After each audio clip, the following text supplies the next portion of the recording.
Good afternoon, class. So, welcome to Professional Practice 2. Okay. I suppose that you guys have retained some aspect of your understanding from Professional Practice 1, hopefully. And the same has been useful to you to understand exactly where we will be headed to in Professional Practice 2. Now, before we begin, we will have a small little introduction to what exactly is going to be shown to you as a part of the syllabus.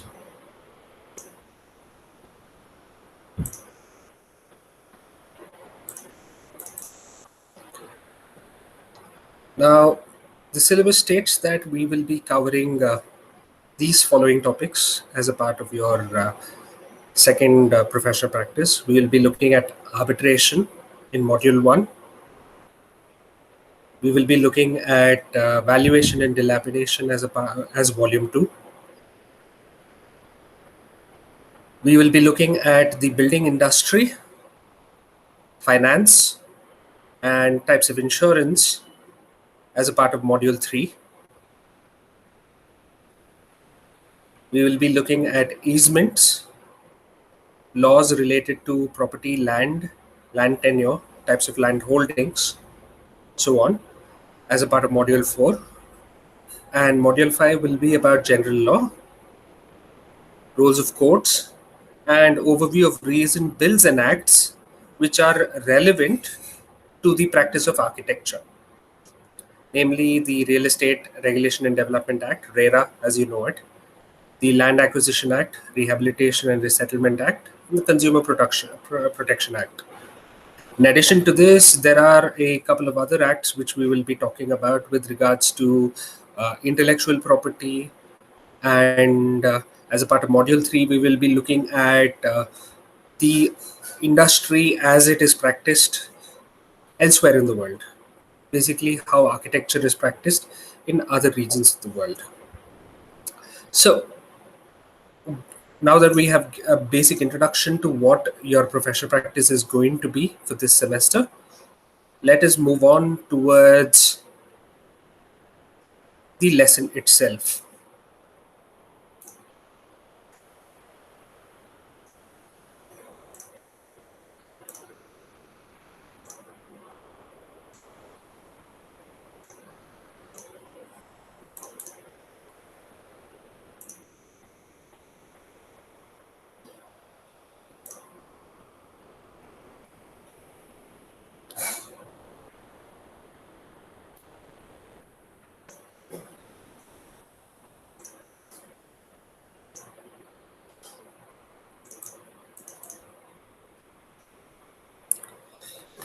So in Module 3, what we're going to do is look at the building industry,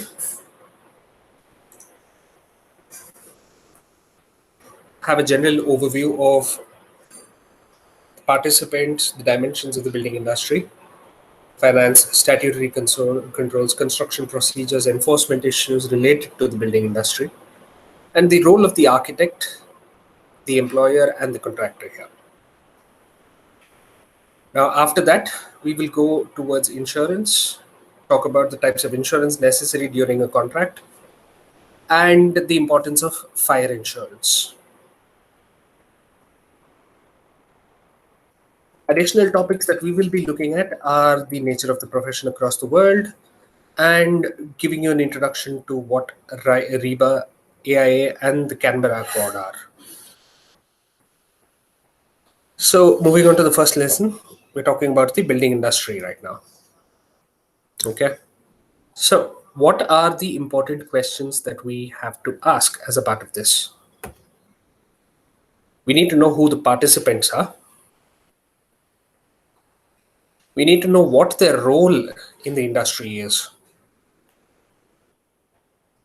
We need to see how an architect fits into this scheme of things.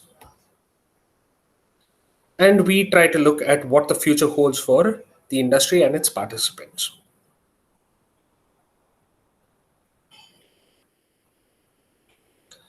So, as you know, the industry comprises of sectors involving the creation of infrastructure for the purpose of human use. So, anything and everything that we build for the purpose of human consumption, be it housing, dams, highways, railways, harbors, power related structures, warehouses, transit infra, townships, all of these can be classified as the building industry. All right, all of these, the construction of these, the maintenance of these is generally considered to be the building industry in itself. Okay. And keep in mind that we are not just talking about the creation, we're also talking about the maintenance and the upkeep. So these are critical points that you have to keep in mind. If you would have noticed that all of your AD studios have followed the thread of all such projects, right? You would have started with smaller houses, you've started looked at public projects, you've looked at housing, you've looked at transit infrastructure, you've looked at campuses, right?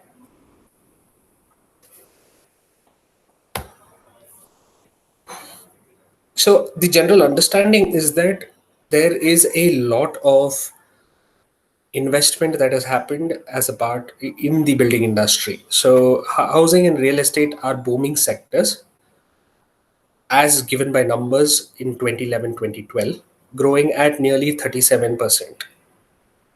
And it also contributes to around 17% of the GDP based again on the numbers of 2011-2012.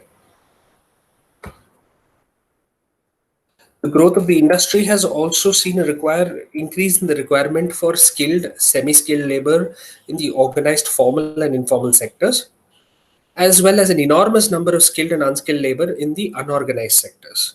Now, these are things that you guys have to remember when we talk about the industry itself. There are something known as the formal sectors and the informal sectors. Again, we have it in an organized manner as well as in an unorganized manner.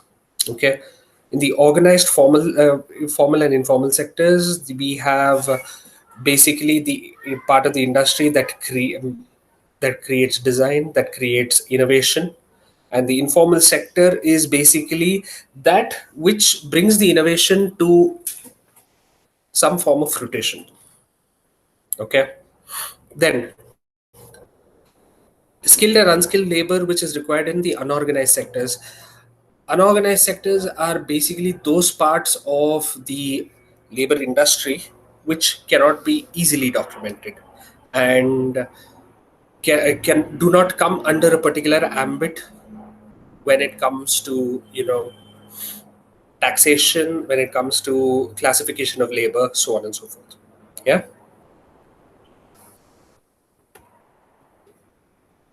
As such, it becomes important for us to identify the players and recognize the methods by which the industry is controlled.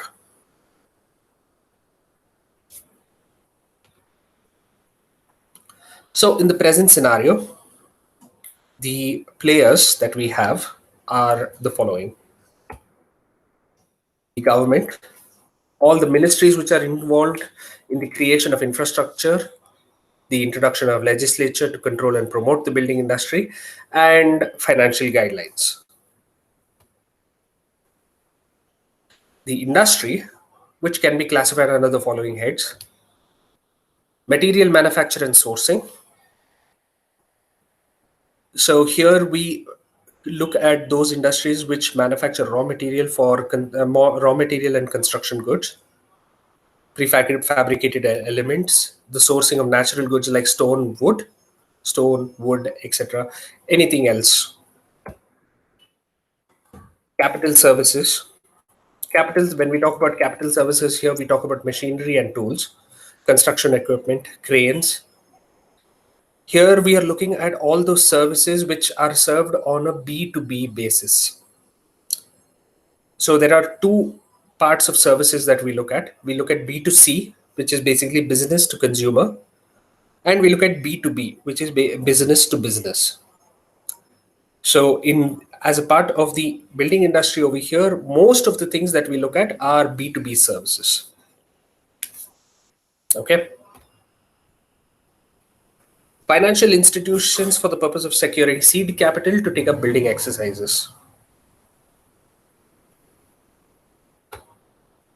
Then we have labor, where we look at professionals for technical expertise, market exposure, quality control, skilled freemasons for technical work, and semi skilled and unskilled labor to complete the tasks. Then we have statutory control, which is also known as regulatory oversight, through measures taken under various aegis, specifically the Minimum Wages Act, the Workmen Compensation Act,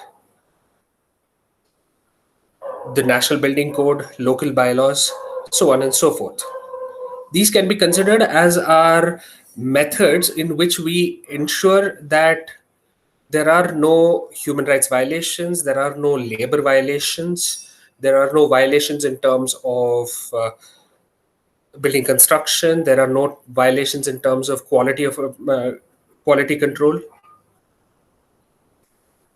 So these five players are critically and intrinsically involved in the building industry in its present method. Now, understanding that these people exist as a part of the building industry is one thing. Knowing what each one's limitations are is important as well, because understanding the limitations allows us to know exactly where the shortcomings are and contribute accordingly, which will be the next aspect that we will look at. So, in the government, we look at public projects being pushed through without proper consultation of all stakeholders. So, to give you a simple example over here, public consultation would have been the best way to go forward with regards to the construction of the Bangalore Metro project. All right. Now, that is basically a project which has been panned universally because it has gone ahead without proper consultation. Right.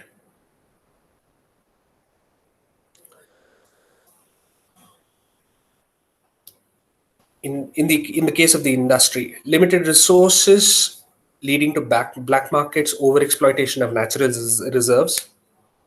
Manufacturer leans towards economically cheaper but ecologically costlier material solutions, and quality control invariably varies when there isn't sufficient oversight.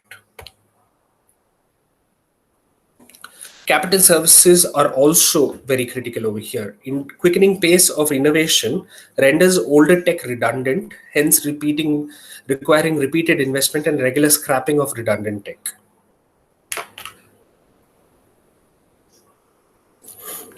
Finance, increased interest rates leads to lower borrowing, increased GST making it unviable to operate profitably.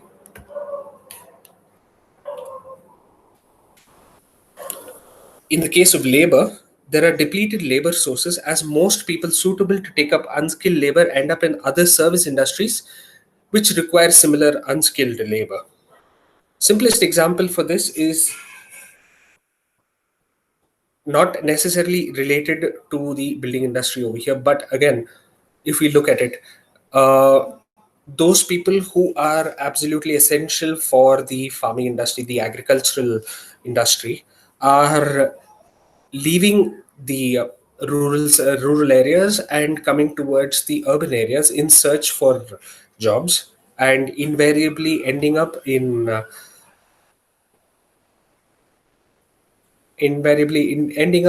jobs which involve providing services like cab aggregates.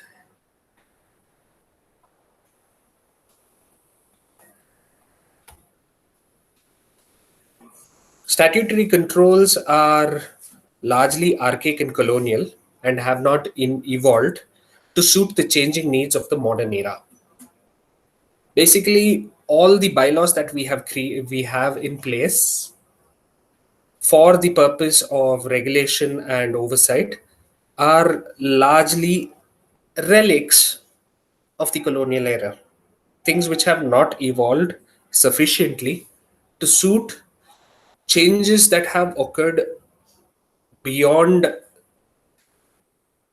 the logic beyond the logical scope of understanding of how quickly things can evolve. So while we are already looking at the kind of technology which involves bringing Teslas and electric cars into the country, driverless cars, we are still looking at statutory control. We are still looking at statutory control, looking at limiting emissions from diesel vehicles. Okay, so you understand that there are significant gaps between what is possible on a governance level and what is possible on a innovation and on a ground level in terms of innovation. Okay, so how does an architect help in each one of these cases? The first thing that we need to remember is that an architect is an external factor. He influences the way in which each player functions, and he responds to changes. He is supposed to respond to changes a lot better than the administration. Ideally, the architect shall serve the role of catalyzing a better response from each player. So, in terms of the government, through his association with the IIA and the COA, he can help formulate opinions regarding policy change.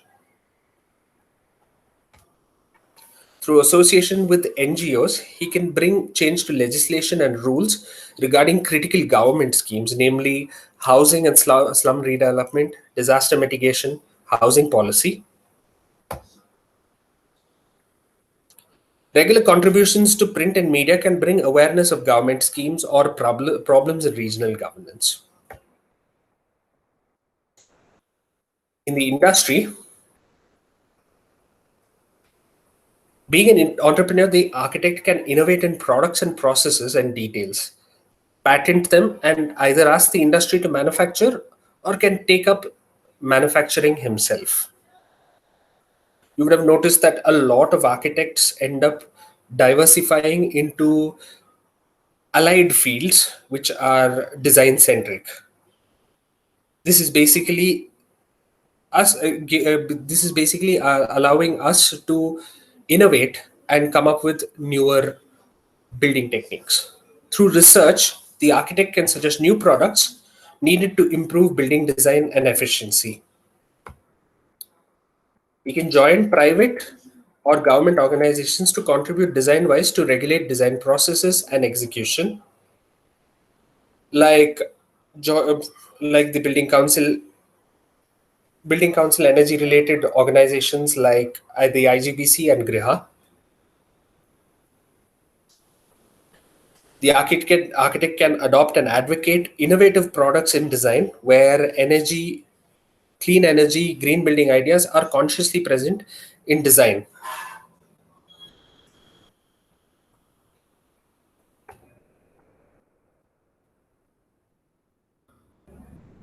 In terms of finance, using choice of materials and methods of construction, labor-friendly measures, and appropriate use of machinery to deliver an economically viable product. It is not enough that we come up with fancy design and flamboyance in terms of execution. It is also important that we come up with an economically viable product. Even the most exuberant patron will also have a limit in terms of how much he is willing to spend. So, the idea of an architect's understanding of finance is basically using the right choice of materials to come up with an economically viable product within the budget which has been allocated for him. Using design measures to reduce cost of planning, design, execution, and post execution maintenance. advising individuals, organizations, and government to effectively control cost by recommending methods to achieve tax benefits, relief, and incentives so that both industry and users are benefited. So, this is basically architect using his position as an advocate to advise people, individuals who come to him for him to come to either him or her for the purpose of design, recommending methods to achieve tax benefits, reliefs, and incentives. So again, incentives are basically those things where you do something to achieve a slight a discount in terms of tax, property tax, in terms of um, your loan repayment, so on and so forth. Again, it is important that the architect is aware of these kinds of provisions which are there as a part of the system. In terms of labor, systematic planning of the design and construction stage by the architect allows for the employment of skilled and semi skilled labor at appropriate stages, allowing for saving of costs and effectively using machinery. You would have noticed that a lot of projects would have a lot of laborers on site without any logical reason. Again, this can be prevented by the architect systematically planning exactly what stage of activity requires what kind of labor, whether it is skilled or semi skilled, and accordingly providing for it in terms of the budget. So this allows us for saving costs, effectively using whatever machinery, because a lot of this machinery has to be rented. So renting renting generally involves a per day rental cost. So efficient planning allows us to appropriately rent machinery, use it, and return it. This again saves us a lot of costs.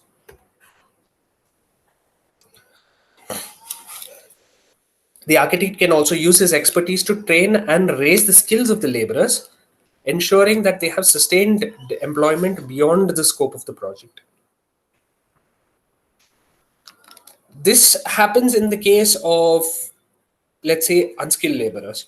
Now, the architect, upon his discretion, can choose to invest a lot more time in terms of enhancing the skill set of the laborers. This would involve a hands-on approach from the architect, where he gets involved with with the construction aspect itself, directly involved with the construction aspect itself. You would have noticed this kind of an approach being taken up by very specific architects, people who have a niche practice. So this allows for laborers to enhance their skills and then implement it when they are being engaged by architects, some other architects as well, and the laborers can suggest to the new his newer employees these suggestions based upon a based upon the kind of requirements that they come up with. In terms of statutory controls, the architect creates awareness of the presence of such statutory controls to the clients by insisting upon adopting them for building design, drawing attention of enforcement agencies like the CPWD, state PWD, or local bodies to more efficient practices in design and execution. So recommending incentives for adopting clean energy, water recycling, and other green energy initiatives at a residential neighborhood level. Through advocacy, innovating and changing existing archaic methods of control and statutory laws. Again, this goes back to what we talked about earlier. The fact that most of the laws that govern how building construction is done, the idea that most of the laws which govern how building construction is done is extremely archaic and derives a lot from colonial methods.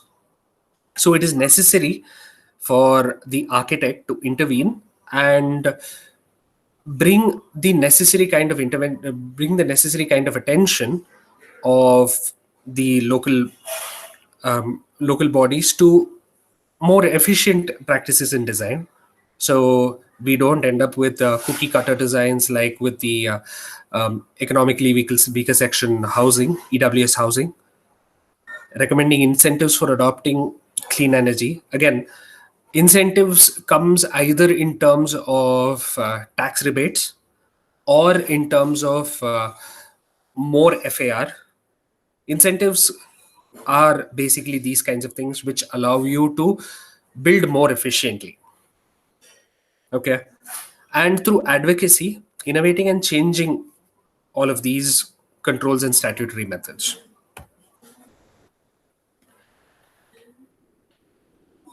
Now, the future, when we talk about the future, we're talking about a period.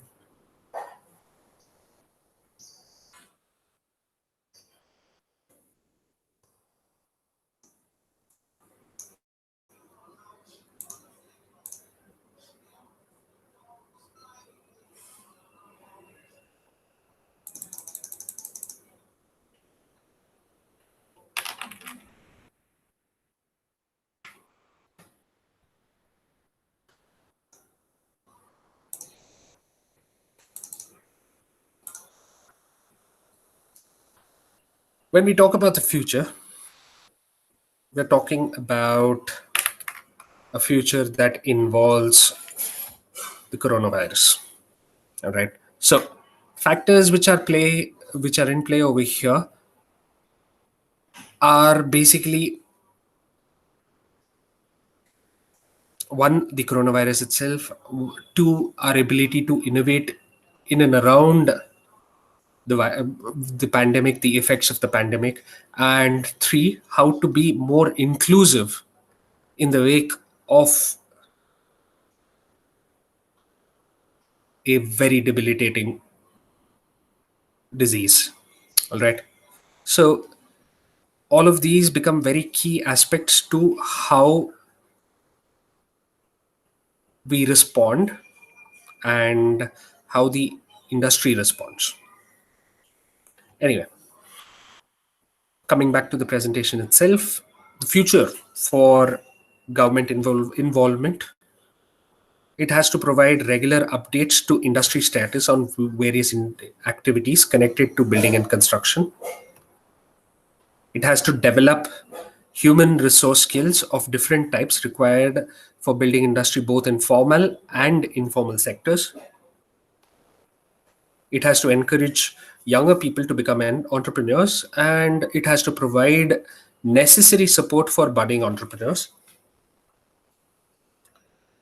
It has to adopt building research in building sciences, method, materials of construction through academic and research institutions to come up with more innovative techniques for construction. It has to involve public participation in policy making. And it has to completely lean towards the public-private participation model, where the government acts only as a facilitator. In terms of finance, financial incentives are to be offered both to individuals and organizations through banks and other institutions, especially towards housing and social infrastructure. Financial incentives to encourage cost-saving measures through innovative design and skill generating. The subsidization of loans for innovative design practices, either in technology or in labor-friendly measures. Providing labor security through pension schemes for unorganized sectors. In terms of labor, we look at the organization of skill development centers by local bodies, NGOs, to promote better skills, especially in cost-saving techniques. Better retirement, health, and social security schemes for laborers. creating statute in terms of statutory controls, legislation to protect both labor and environment revised at regular intervals, and standardization to check the influx of spurious products, as well as testing facilities and tax concessions for better products and innovative methods.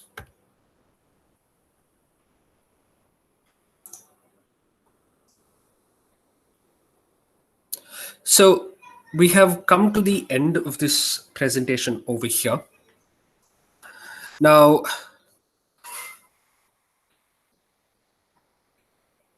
I would require all of you to briefly summarize this as